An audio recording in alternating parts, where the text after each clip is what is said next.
Man, some days it just doesn't feel worth it. It doesn't feel worth it to try to help people, to try to educate them.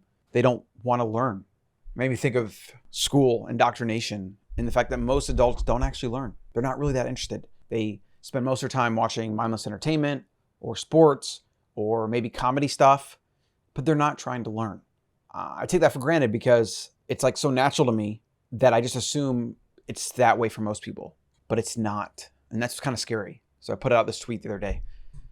You realize you have to unlearn all the BS they taught in school before you can know anything worth knowing.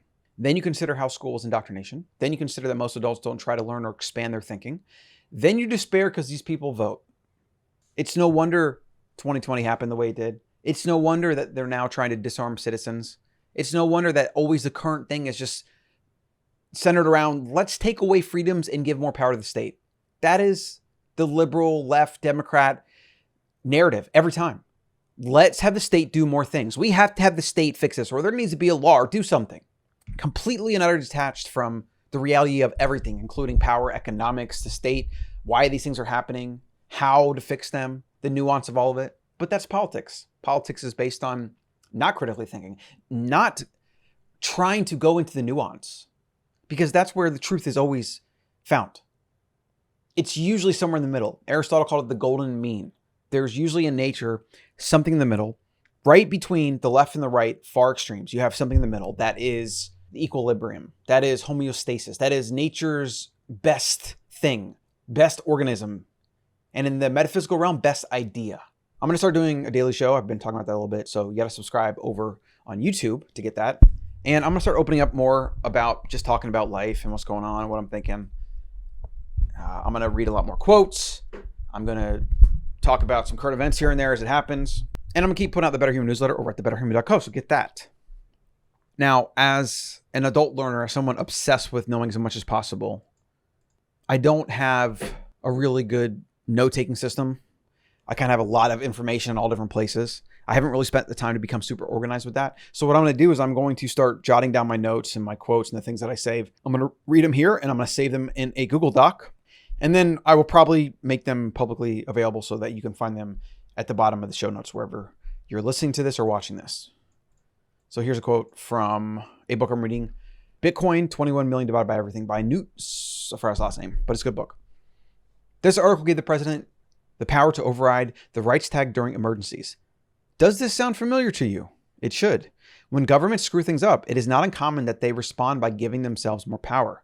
After amassing about a third of the German votes in 1932, Adolf Hitler used Article 48 to provide himself and the National Socialist Party total control over the nation in 1933.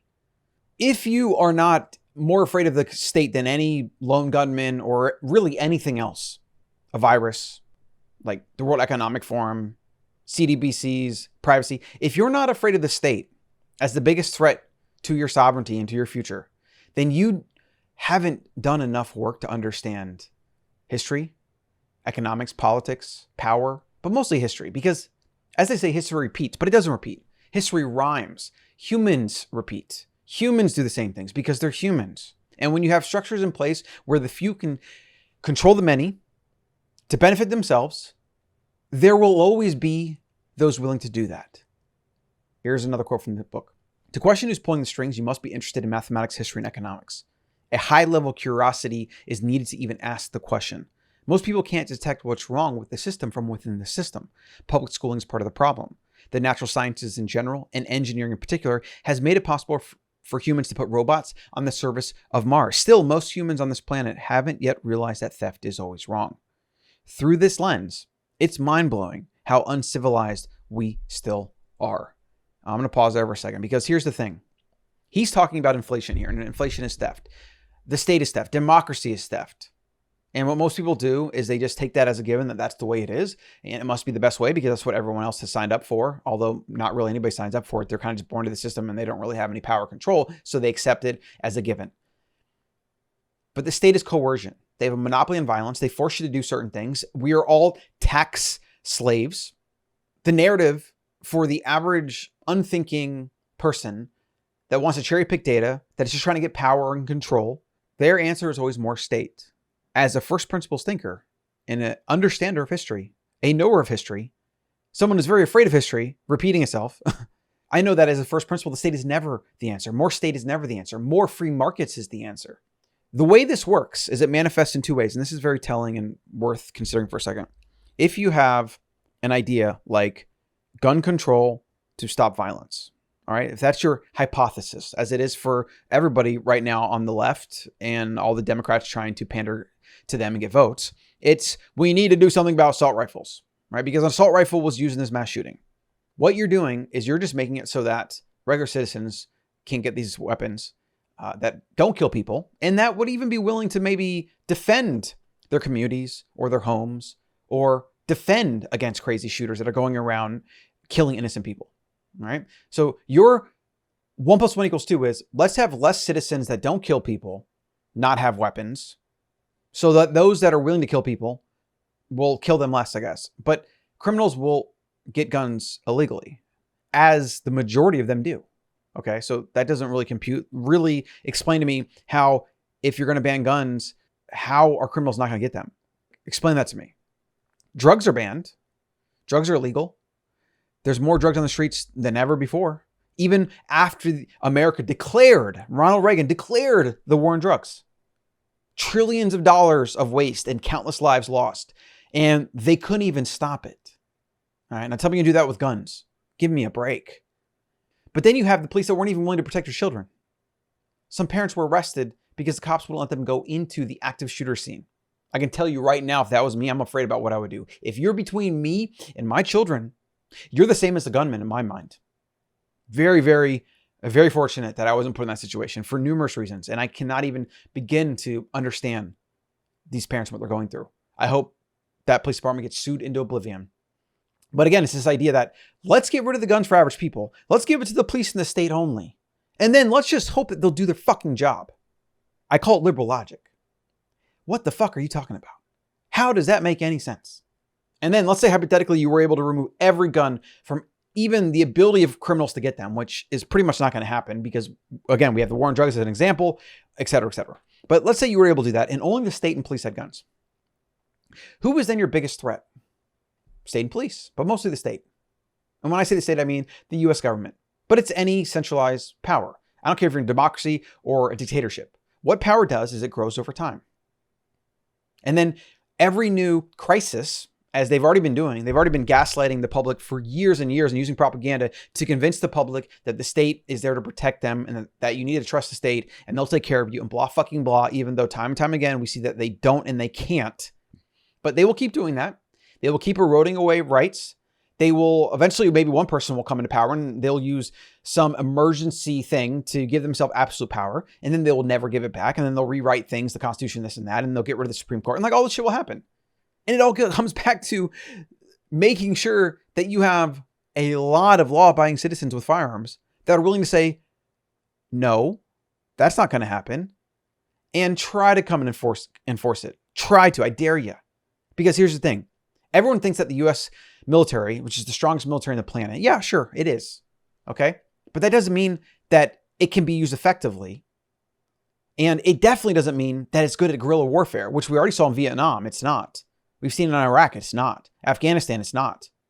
So you're telling me with 300 million Americans, if shit hit the fan, I believe there's more firearms than are Americans. A lot of people own multiple and things like that. But let's just say hypothetically, if you started coming to Americans and it was the state versus America, the state versus the American public, and again, how many in the military are going to be like, fuck that. I'm not going to fight your war for a few corrupt politicians. Like, there's a lot of checks and balances here where it would not be plausible and it would not be practical. It would be ineffective in reality for the state to ever come out and enslave and dominate the U.S. citizenry. It would not happen. And the right to bear arms is massive to that, because look at what a few guerrillas in Vietnam were able to do. The Viet Cong, farmers with AKs in the jungle. They were basically a decentralized entity. You didn't know where to fight them. So you had little pockets of battle. Now imagine that roaring in every freaking urban and rural area in the United States, massive landmass. Like, this is just the type of shit that you have to think about. If you want to play these scenarios out, then let's think about them. Let's paint them out. Let's see what that would look like. How effective has the government been at even just like getting water to the Thunderdome in Katrina, or not leaving a bunch of weapons in Afghanistan? Like, give me a fucking break. and you think they're going to be effective against 300 million Americans that are dispersed, what are you going to do? You're going to take your drones, you're going to take your nukes, and you're going to just like decide, well, let's just blow up a few major cities.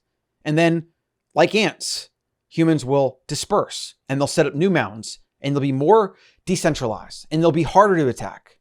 The US government is rightly afraid of its citizens, as it should be, because that's the only way to keep the Leviathan in check, which is a theory by, I forgot the author's names.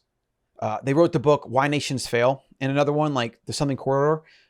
America has become the most prosperous country on the planet and brought more freedom and prosperity and technology and innovation to more people on earth than any other country in the history of the world, because the citizens believe in the Constitution, the Bill of Rights, and they're willing to defend it. And what that does, as the authors state in their theory, is that it keeps the Leviathan in check. So it keeps the state in check.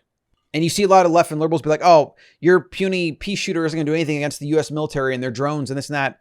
And I call complete and utter bullshit on that, because if we actually map that out, if we look at history, if we think about how that would play out, that is an utter lie. There are so many more of us than there are of them.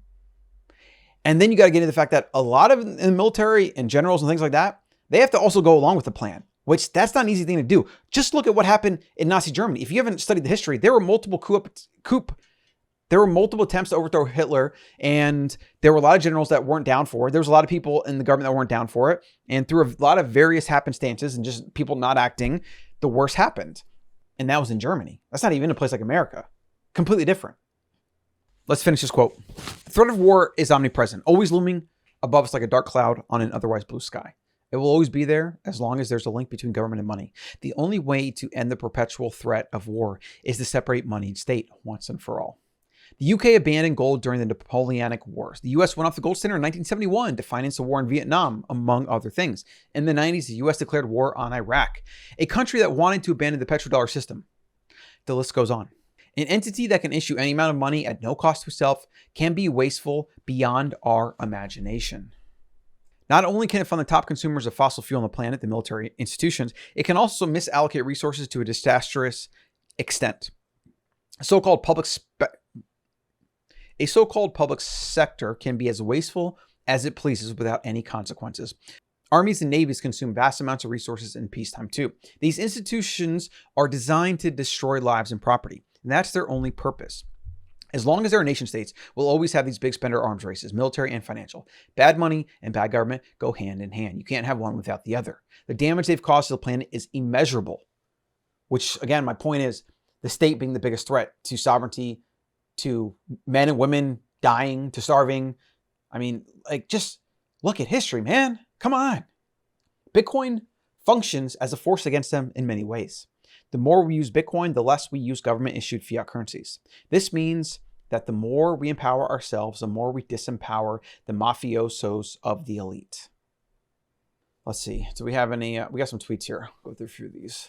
Here's a good one. No one mentioned the hardest part of motherhood was going to be protecting my kids from the government. Here's a good one about Bitcoin. What I don't get about Bitcoin is why more people don't get it. And then I replied, most are not independent thinkers or critical thinkers. Here's one.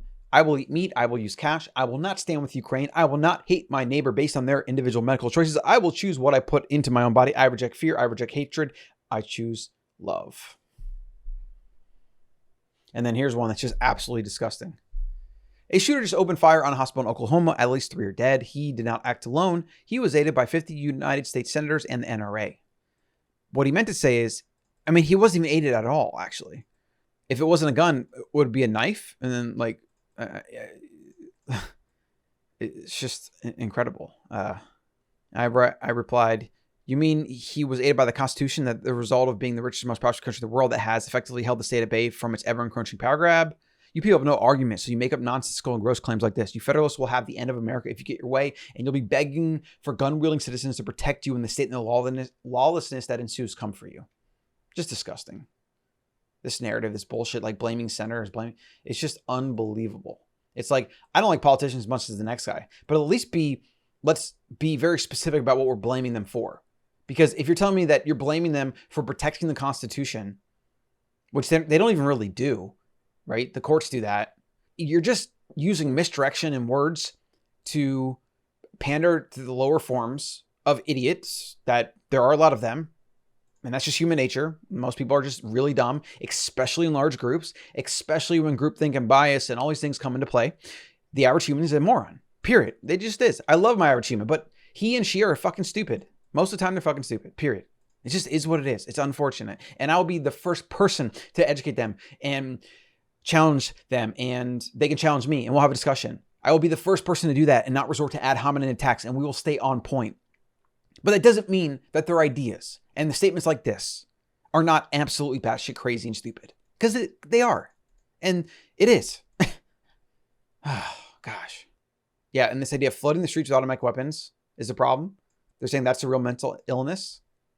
They're just wrong. You're literally wrong here, and you're actually misdirecting it away from things that do need to be addressed, like early warning signs, like maybe red flag laws, like mental illness, like the school indoctrination program, and how bad it is and how broken it is, and how a failure of these kids in our social media world and the breakdown of the family union and everything. People are just so dumb. All right, that's going to be it, because I'm just, I'm going down the Twitter angry hole.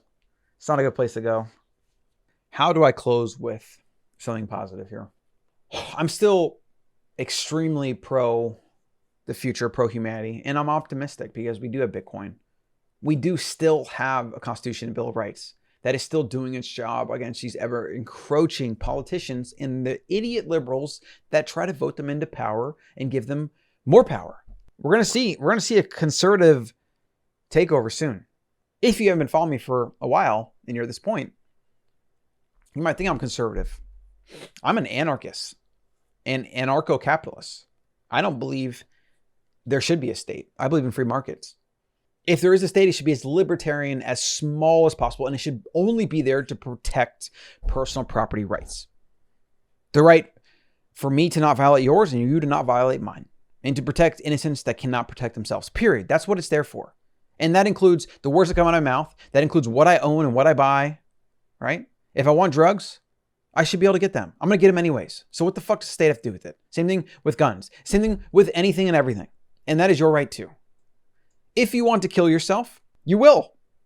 Doesn't matter if the state bans it or says it's illegal or whatever. And just like if someone wants to kill someone, they probably will be able to make it happen. That's the world we live in. That's just nature. If the lion wants to survive, it finds the gazelle or the gazelle's offspring, the weak baby gazelle, and it feeds. This is nature. And so much of the problems today is humanity forgetting its nature, trying to remove nature and get into this artificial environment where we think we can control everything and be perfectly safe. But then you stay in your houses, you eat your slop food, you cower in fear, you let the state have all its power, and then you die from heart disease or cancer or some other modern, completely preventable disease. And then you talk about how that's normal. Like, give me a break. Get the Better Human newsletter twice a week over at thebetterhuman.co, and then subscribe here for more daily shows.